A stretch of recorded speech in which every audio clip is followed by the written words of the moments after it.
Good morning all of you. मेरा नाम रोहित शर्मा है और आज के चैप्टर में हम लोग एक्सक्रीटरी सिस्टम का ये पार्ट 3 है। 10th आईसीएसई का चैप्टर है। तो फर्स्ट टू चैप्टर्स में टू पार्ट्स में हमने कुछ एक इम्पोर्टेंट चीज़ों को डिस्कस किया था। पार्ट 3 में आज हम पढ़ेंगे blood supply to the kidney tubules. आपको पता है कि जो किडनी के अंदर मिलियंस ऑफ नेफ्रॉन्स होते हैं, जिसके अंदर आपका एक्चुअल जो है यूरिन का फॉर्मेशन होता है और भी बहुत सारी चीज़ें होती हैं। तो कैसे उसके अंदर ब्लड सप्लाई होती है, उस चीज़ के बारे में आज हम पढ़ेंगे। लास्ट लेक्चर में हमने पढ़ा था किडनी की इंटरनल स्ट्रक्चर के बारे में, और किडनी के अंदर जो मिलियंस ऑफ नेफ्रॉन्स होते हैं उसके जो बेसिक स्ट्रक्चर है वो हमने लास्ट लेक्चर में पढ़ा था। तो आज इस लेक्चर में हम लोग पढ़ेंगे कि किडनी के अंदर जो आपके नेफ्रॉन्स होते हैं और उनके अंदर ब्लड की सप्लाई कैसी होती है। तो आपको टॉपिक से पता लग रहा है कि blood supply to the kidney tubule. देखो, इसमें लिखा है a pair of renal artery branch off from the dorsal aorta to enter the respective kidney.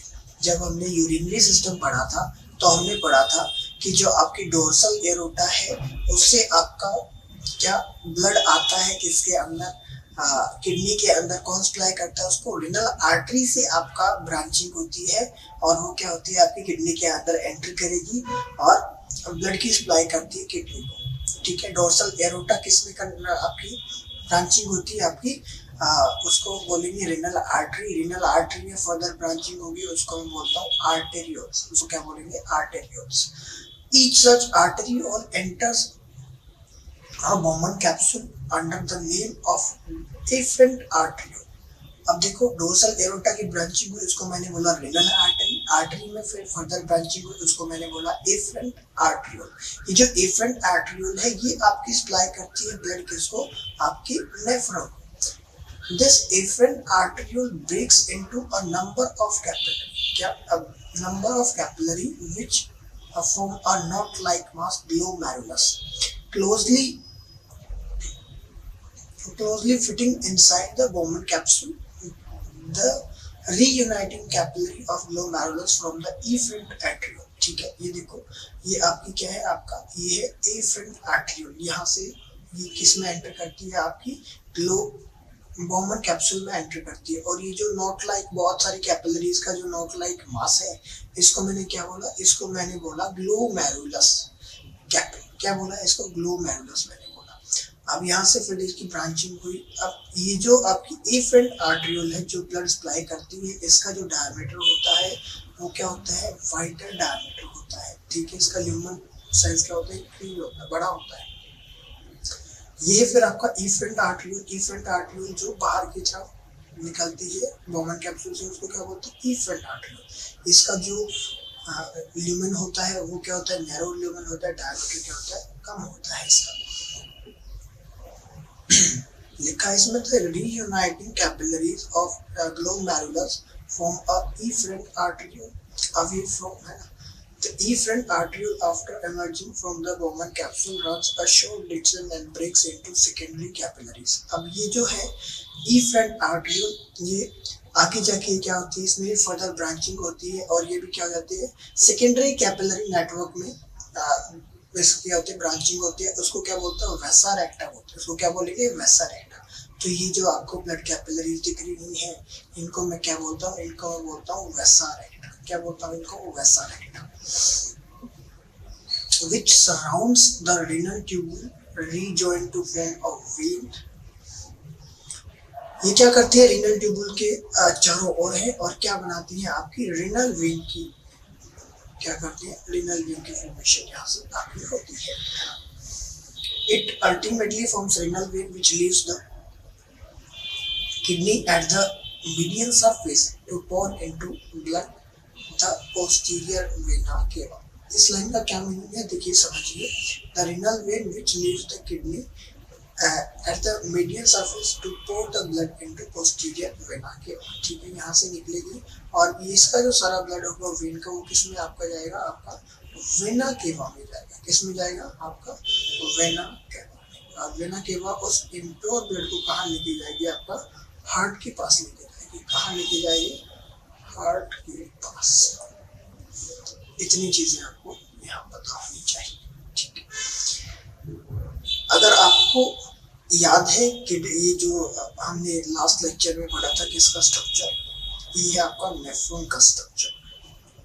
अगर ये इजीली आपको याद है तो इस पैराग्राफ में पढ़ने में आपको कोई भी दिक्कत नहीं आने वाली। इसमें जैसे इतना बताया है कि इस नेफ्रॉन के अंदर जो ब्लड की सप्लाई होती है वो कैसे होती है और क्या इसका रोल होता है। नेक्स्ट लेक्चर, नेक्स्ट स्लाइड में हम इसी चैप्टर में पढ़ने वाले हैं। अभी तक डिस्कस कर चुके हैं हम यूरिनरी सिस्टम के बारे में। यूरिनरी सिस्टम में हमने किडनी का इंटरनल स्ट्रक्चर ड्रॉ किया था, उसके बारे में समझा था। उसके बाद इंटरनल स्ट्रक्चर में जो जो चीजें थी, जो सबसे किडनी के अंदर सबसे इम्पोर्टेंट चीज है वो होती है आपकी नेफ्रॉन। नेफ्रॉन के बारे में आपको पता होना चाहिए। अब जब नेफ्रॉन के बारे में हमने सीख लिया है तो अब सीखते हैं कि किडनी का फंक्शन क्या होता है, वो उसके अंदर यूरिन का फॉर्मेशन कैसे होगा। तो देखिए आगे का जो हमारा टॉपिक है वो है फंक्शन ऑफ किडनी। वो क्या है आपका फंक्शन ऑफ किडनी, क्या है वो फंक्शन ऑफ किडनी। तो इसके अंदर मेजर 3 स्टेप होते हैं। एक आपका अल्ट्रा फिल्ट्रेशन, सेकेंड है आपका रीएब्जॉर्प्शन और एक और होता है जिसको मैं क्या बोलता हूँ सेलेक्टिव रीएब्जॉर्प्शन। क्या बोलते हैं उसको सेलेक्टिव रीएब्जॉर्प्शन या फिर उसको ट्यूबुलर सीक्रेशन भी बोलते हैं। क्या बोलते हैं थर्ड आपका क्या होता है, थर्ड आपका होता है ट्यूबुलर सीक्रेशन। क्या होता है ट्यूबुलर सीक्रेशन।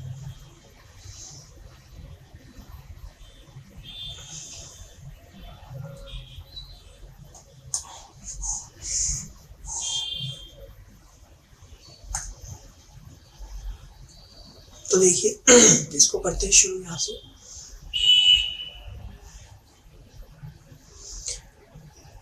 सबसे पहले आपका है अल्ट्रा फिल्ट्रेशन। क्या मीनिंग होता है अल्ट्रा फिल्ट्रेशन का, उसके बारे में हम लोग यहाँ समझेंगे। देखिए the blood flows through the glomerulus under great pressure which is much greater than the capillaries elsewhere. The reason for this greater pressure is the afferent arteriole narrower than the afferent arteriole. देखो यहाँ पे हमारी इसके अंदर जब blood की supply होती है, क्या यहाँ जो ब्लड की सप्लाई हो रही है वो किससे हो रही है आपकी रिनल आर्टरी, और उसका नाम क्या था आपके पास एफरेंट आर्टरी। अभी थोड़ी देर पहले हमने पढ़ा था कि जो आपकी आर्टरी है रिनल आर्टरी है जिसको एफरेंट आर्टरियोल मैंने बोला था, इसको इसका जो डायमीटर होता है वो क्या होता है ज्यादा होता है, इसका जो ल्यूमेन होता है वो क्या होता है वाइडर ल्यूमेन होता है। तो यहाँ से जो ब्लड आएगा उसका अमाउंट क्या होगा ज्यादा होगा, ठीक है, उसका अमाउंट क्या होगा ज्यादा अमाउंट ही सप्लाई करेगा। अब इसकी फर्दर ब्रांचिंग होती है, उसके बाद ये जो आपकी आर्टरी यहाँ से निकल रही है बाहर की तरफ, इसका जो ल्यूमेन होगा, इसका जो डायमीटर होगा वो क्या होगा बहुत ही कम होगा। अभी एक छोटा सा एग्जांपल आपने देखा होगा, सपोज ये कोई क्या है कोई वाटर की पाइप है, क्या है ये कोई वाटर की पाइप है। अगर मैं इसको ये क्या है वाटर की पाइप है, जब आप अपने घर में मोटर चलाते हो और उसके अंदर पानी का यूज करते हो, अगर आप उसका प्रेशर तेज करने के लिए क्या करते हो उसको आगे से ऐसे कॉन्ट्रैक्ट करते हो, उसको ऐसे दबा देते हो आगे, तो जिससे क्या करते हो उसका डायमीटर आप कम कर देते हो। इसका डायमीटर कम होगा तो यहाँ जो प्रेशर है वो क्या हो जाएगा इंक्रीज हो जाएगा। उसी तरह देखिए यहाँ जो डायमीटर कम है ब्रांचिंग हुई और ये जो फाइनली आपके आर्टरी निकले इसका जो डायमीटर क्या होता है बहुत कम होता है, इसलिए यहाँ पे प्रेशर क्या होता है बहुत तेज प्रेशर होता है। क्या होता है प्रेशर तेज होता है। आगे देखो this high pressure hydrostatic pressure cause the liquid part of the blood to filter out from the glomerulus into the renal tubule। और इसी प्रेशर की वजह से आपका जो ब्लड होता है, ब्लड से जो प्लाज्मा का पार्ट है वो क्या हो जाता है, जो लिक्विड पार्ट है वो क्या होता है इस प्रेशर की वजह से कहाँ एंटर करता है आपका इस रिनल ट्यूबुल में एंटर कर जाता है। कहाँ एंटर करता है इस रिनल ट्यूबुल में, ये जो आपका ब्लड है एंटर करेगा। ठीक है।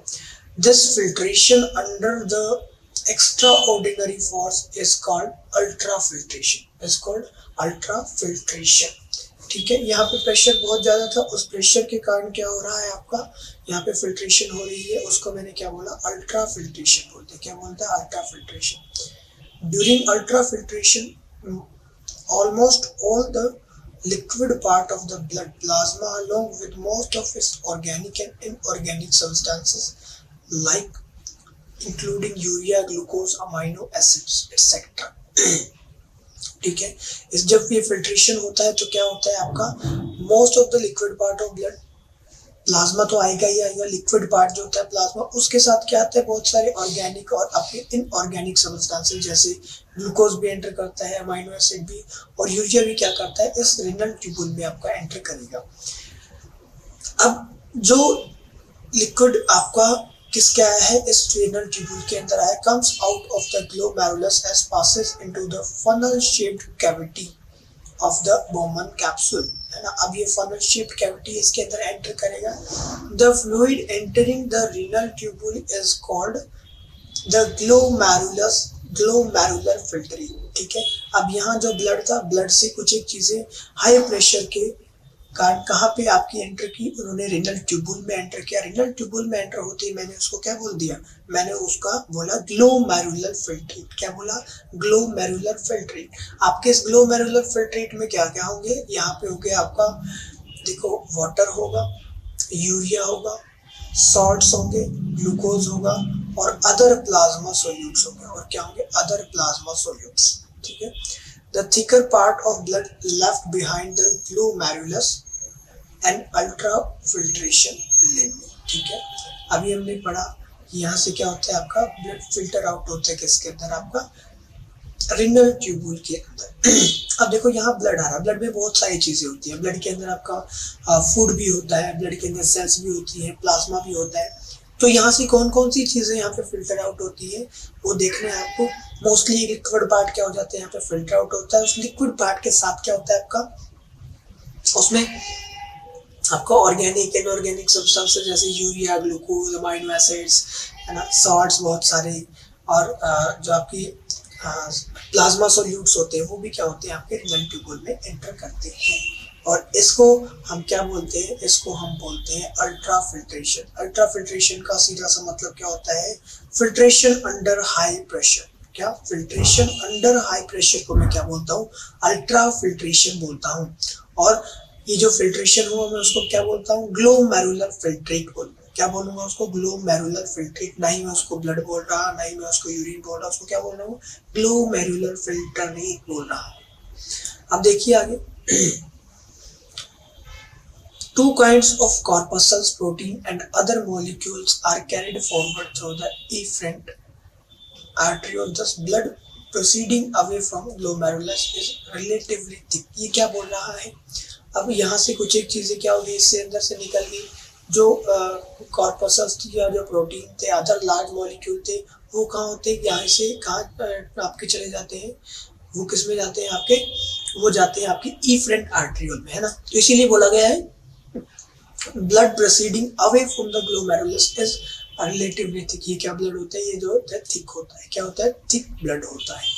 आगे का जो हमारा क्वेश्चन है उसको मैं क्या बोलता हूँ, रीएब्सॉर्प्शन बोलता हूँ। क्या बोलता हूँ, रीएब्सॉर्प्शन। क्या होता है एग्जैक्टली रीएब्सॉर्प्शन, देखो, the glomerular filtrate entering the renal tubule is not urine. अभी मैंने पढ़ा था कि ये ब्लड से की एक डिराइव्ड फॉर्म है और इसको हम यूरिन नहीं बोल सकते। It is an extremely dilute solution containing a lot of usable materials including glucose and some salts such as those of salt, sodium. As the filtrate passes down the tubule, much of water is reabsorbed together with the useful substances. अब इस glomerular filtrate के अंदर हमारे लिए जो भी useful substances होती है और वाटर होता है उसको हम क्या कर लेते हैं, एब्जॉर्ब कर लेते हैं। देखो, but their reabsorption only to the extent that normal concentration of blood is not disturbed। ठीक है, लेकिन इसको क्या, एक स्पेसिफिक कंसंट्रेशन तक ही ये जो आपकी एक्स्ट्रा चीजें हैं उनको क्या किया जाएगा, रीएब्जॉर्ब किया जाएगा। क्या किया जाएगा, रीएब्जॉर्ब। सेलेक्टिव चीजों को, और उनकी अमाउंट क्या होती है, फिक्स होती है, ब्लड की कंसंट्रेशन से, समझ में, उससे ब्लड की कंसंट्रेशन पे कोई इफेक्ट नहीं होना चाहिए। तो उसको मैं क्या बोलता हूँ, उसको मैं बोलता हूँ सेलेक्टिव रीएब्जॉर्प्शन। उसको क्या बोलेंगे हम, सेलेक्टिव रीएब्जॉर्प्शन, उसको हम ये नाम देंगे पूरा का पूरा।